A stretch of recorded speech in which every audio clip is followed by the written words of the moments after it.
Hoje temos conosco o professor do curso de História do UniBH, Marcos Ferreira de Andrade.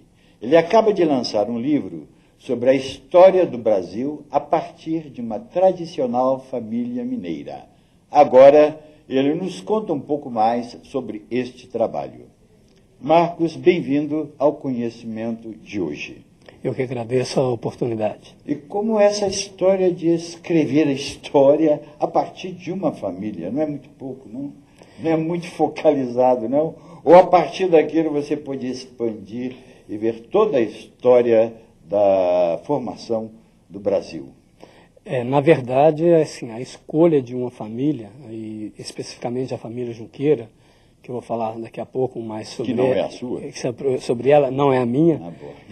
Vamos deixar bem claro. Na verdade, a família Junqueira é um estudo de caso para entender a trajetória das elites na formação do Estado Imperial. As elites? Sim. Então, Junqueira era uma elite, então não era trabalhador de mina lá embaixo? Não, era uma família, assim como outras famílias, né, que faziam parte da elite naqueles tempos. Mas, na verdade, o meu trabalho, ele versa sobre as elites, né? A última parte do livro, que são os 2 últimos capítulos, é que eu trato da trajetória da família Junqueira. Os 3 primeiros capítulos eu trabalho com os homens mais ricos da região do sul de Minas. E aí você vem com os barões.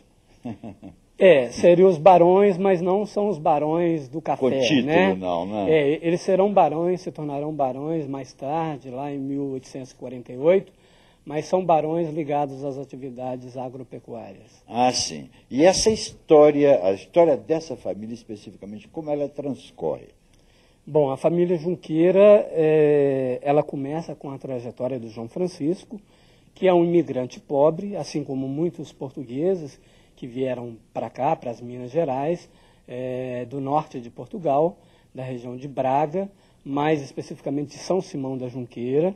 Ele se estabelece ali na comarca do Rio das Mortes, na região próxima a São João del Rei, e por volta de 1750, já uma época em que o ouro, né, já não atraía tanto assim, e ele acaba se casando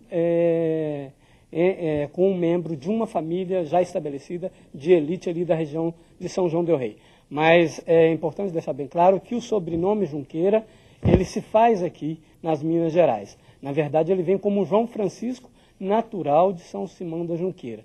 Junqueira era um local e acabou virando um sobrenome. Um sobrenome. Isso é muito interessante. Por isso que é importante estudar a constituição dessas trajetórias familiares, que nos permite, através da pesquisa, verificar como que uma família se torna uma família de elite. Ah, perfeito. Agora, no seu estudo, você chegou a uma conclusão sobre questão de produção, circulação de mercadorias e como aconteceu isso na época e como que o estudo dessa família ajudou a trabalhar esse tema.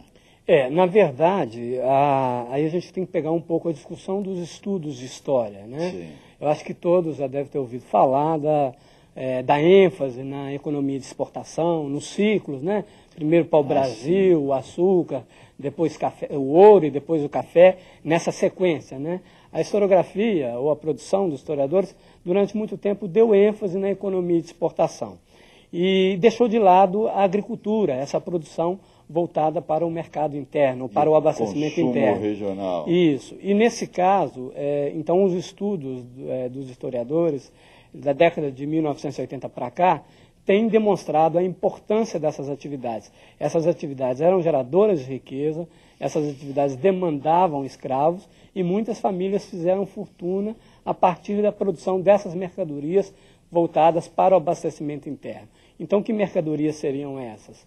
A criação de gado, de porcos, e a proximidade ali da comarca do Rio das Mortes e do sul de Minas com o Rio de Janeiro, e depois da chegada da corte, isso auxiliou muito esses proprietários a aumentarem as suas riquezas.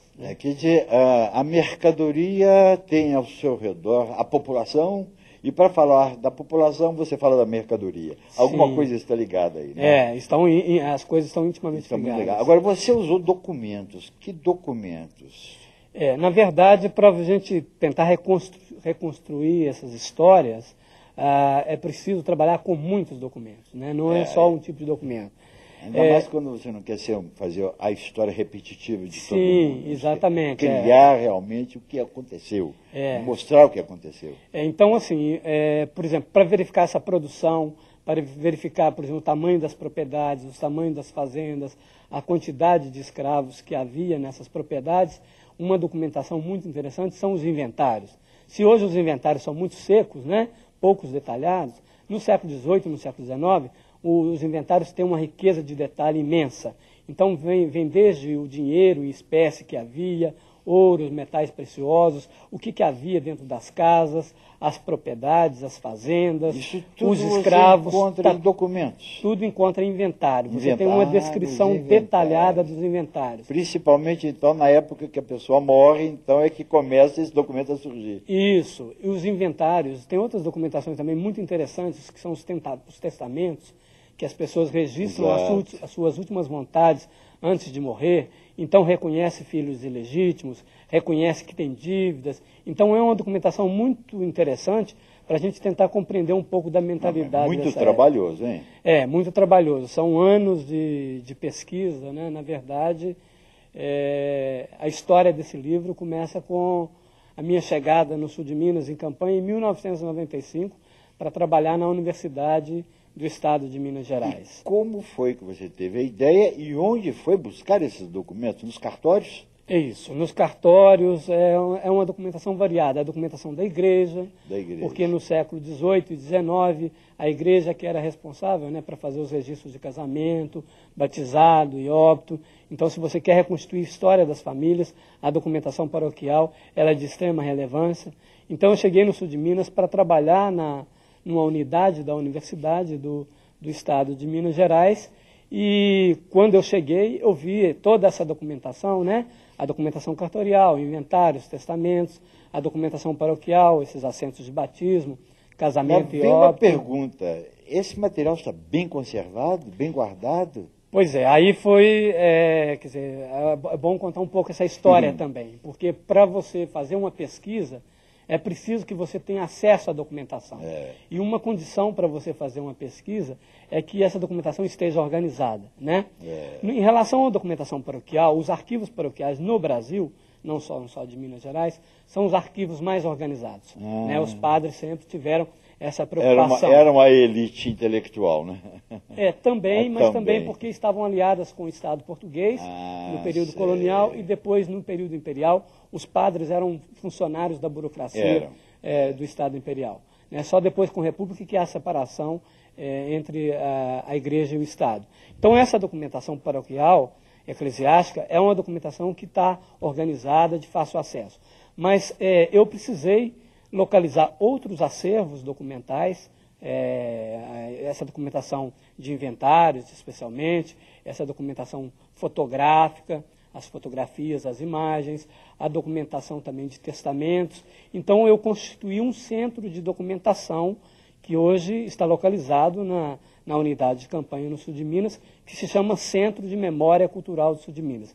E é a partir desse centro, da constituição desse centro, que eu tive a ideia de elaborar uma tese. E você pode levar esse material para lá?